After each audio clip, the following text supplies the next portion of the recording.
Olá, turmas de sexto e sétimo período de Serviço Social da Unopar. Estamos em mais uma aula resumo para fixação de conteúdos, com a disciplina Serviço Social na área de Saúde, Previdência e Assistência. E o tema da nossa segunda aula é Reestruturação da Seguridade Social no Brasil e a Contra-Reforma do Estado. Então, nessa aula, nós iremos abordar os seguintes pontos: reestruturação da Previdência Social, trajetória da política de saúde, trajetória da política de assistência, Seguridade Social brasileira, pós-Constituição Federal, gestão e financiamento da Seguridade Social e a Contra-Reforma do Estado e o impacto nas políticas sociais. Reestruturação da Previdência Social. Previdência Social. Falarmos da Previdência Social é lembrarmos que a Lei Eloy Chaves é o marco inicial do sistema previdenciário que hoje nós temos em nosso país. É também lembrarmos que as CAPs, as Caixas de Aposentadorias e Pensões, foi o marco inicial desse sistema, hoje instituído. Então, essas empresas, essas caixas, essas CAPs, elas foram criadas e elas eram divididas por empresas a início, Depois elas passaram a ser por categoria, como forma de fortalecer o modelo existente de previdência social. Na década de 30, elas foram unificadas, através do Instituto de Aposentadoria e Pensão. E na década de 70, em 1977, mais precisamente, através da Lei 6.439, houve a criação do Sistema Nacional de Previdência e Assistência Social, o SINPAS, que era subordinado ao Ministério da Previdência e Assistência Social. Esse SINPAS ele foi criado para reestruturar a previdência existente, como forma de analisar as formas e manutenção dos benefícios, as formas de concessão, a manutenção, a questão da gestão administrativa e patrimonial das caixas, do Instituto. Então, esse sistema ele foi criado e, com essa criação, houve algumas modificações. Todos os sistemas antes existentes, o NAMPS, o FUNABEM, o INSS, todas aquelas siglas que observamos na aula anterior, todas as siglas que citamos, todas elas, o FUNABEM, o INAMPS, tudo isso foram organizados em um único ministério, que era o Ministério da Previdência e Assistência Social. Então, houve uma reorganização na forma de gestão deste novo sistema que estava hoje unificado. Anteriormente, eu falei sobre algumas siglas e eu citei o INSS. O INSS, naquele momento, não foi incorporado porque realmente ele não existia, certo? Foi um equívoco.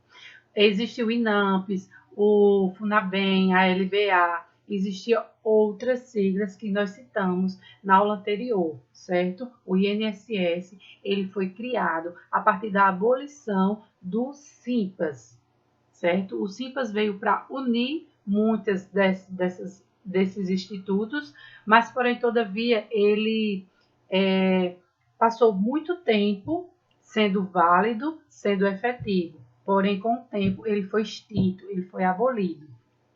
E, com isso, a Lei 8.029 de 90 criou o Instituto Nacional do Seguro Social, o INSS, Então, o INSS foi criado em 90.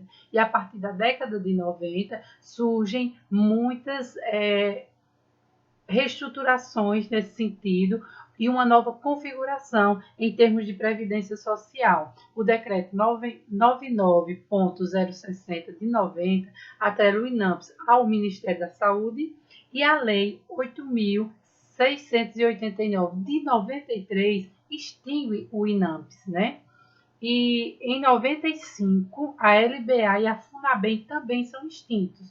Então, anteriormente existiam várias siglas que foram atreladas aos ministérios da saúde, da previdência, que acabaram sendo extintas com o passar do tempo. Para finalizarmos o tópico sobre a previdência social, Boschet faz uma citação.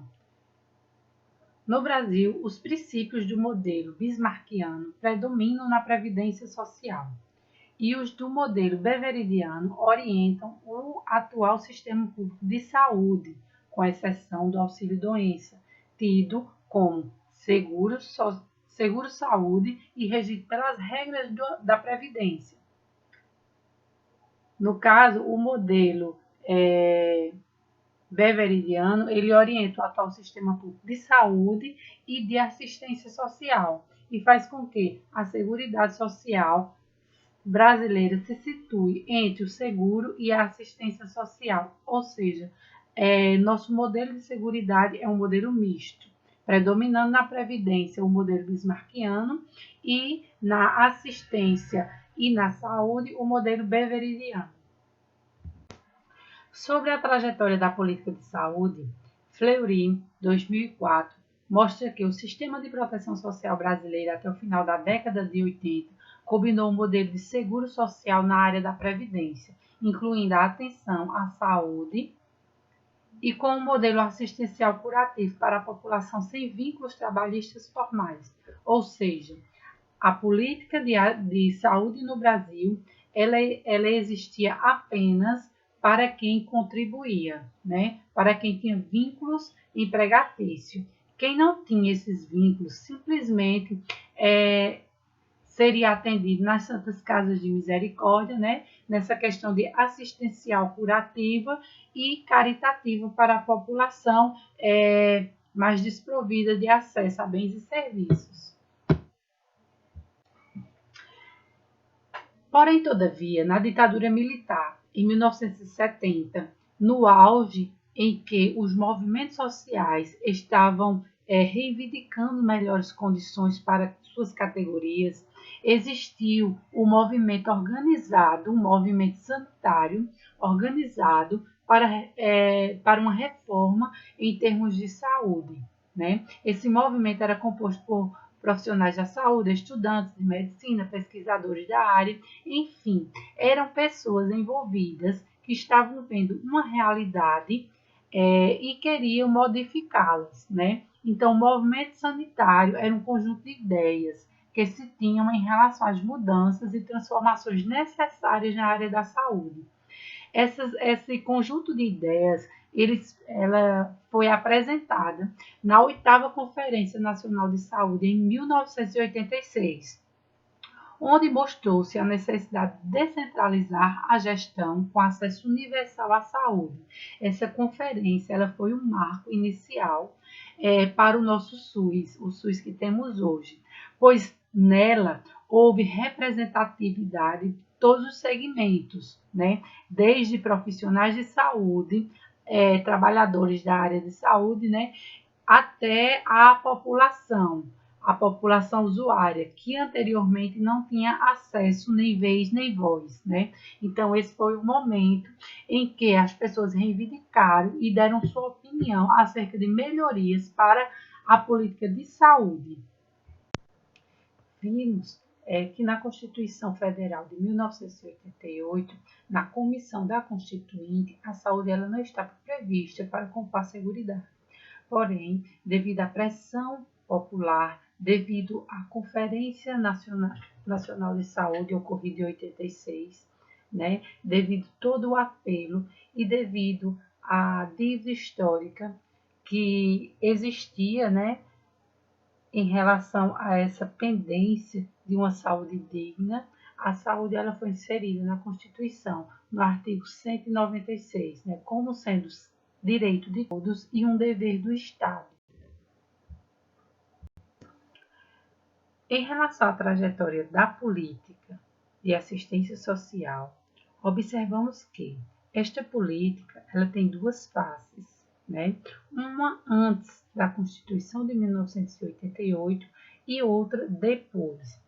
Antes, ela era vista como uma política complementar de caridade, né?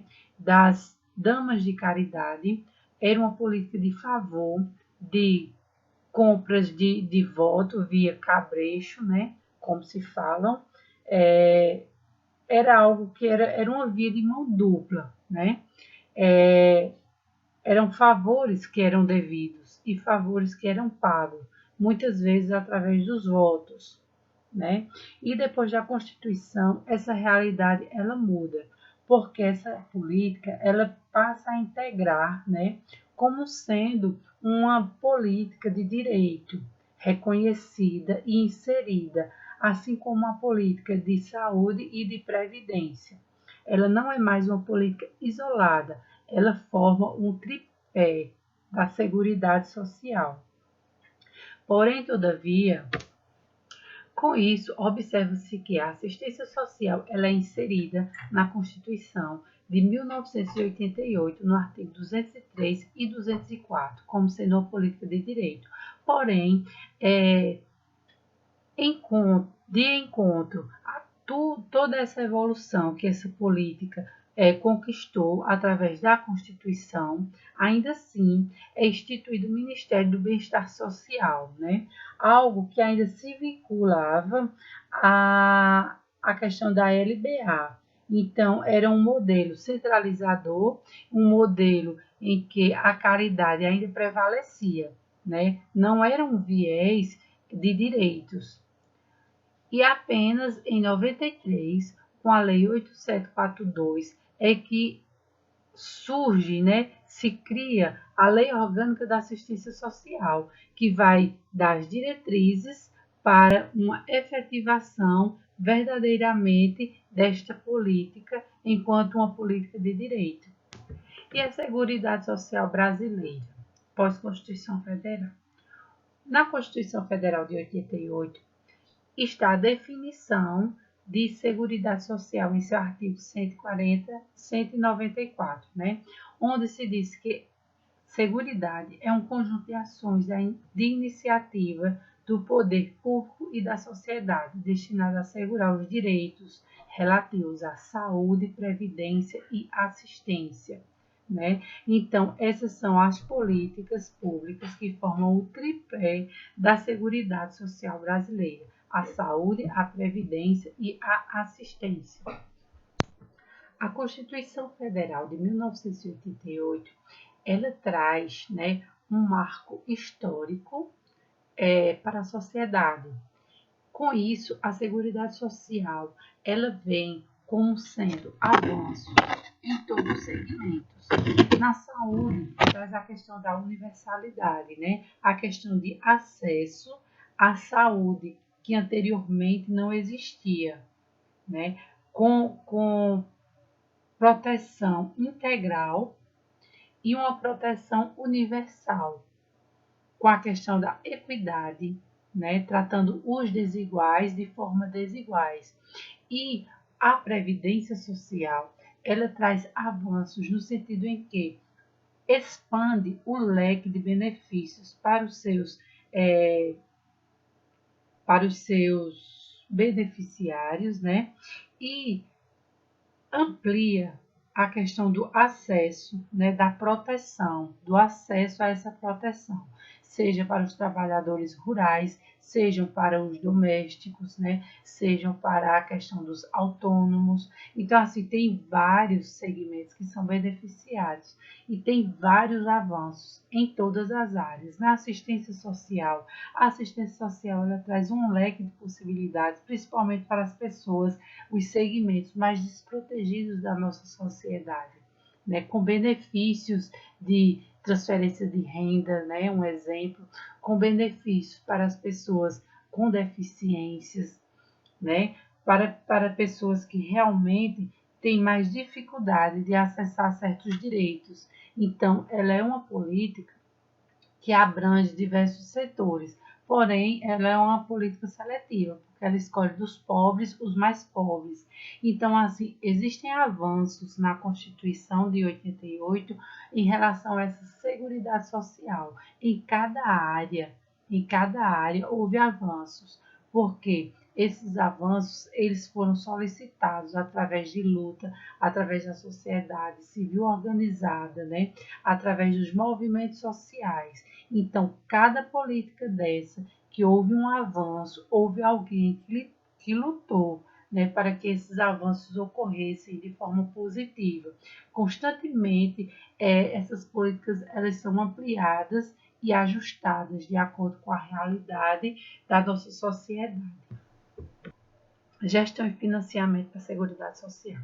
Financiamento da Seguridade Social. O artigo 195, ele afirma que a Seguridade Social será financiada por toda a sociedade, de forma direta e indireta, nos termos da lei, mediante recursos provenientes dos orçamentos da União, do Estado, do Distrito Federal e dos municípios, e das seguintes contribuições sociais, né, que eu não expus no slide, mas vamos lá.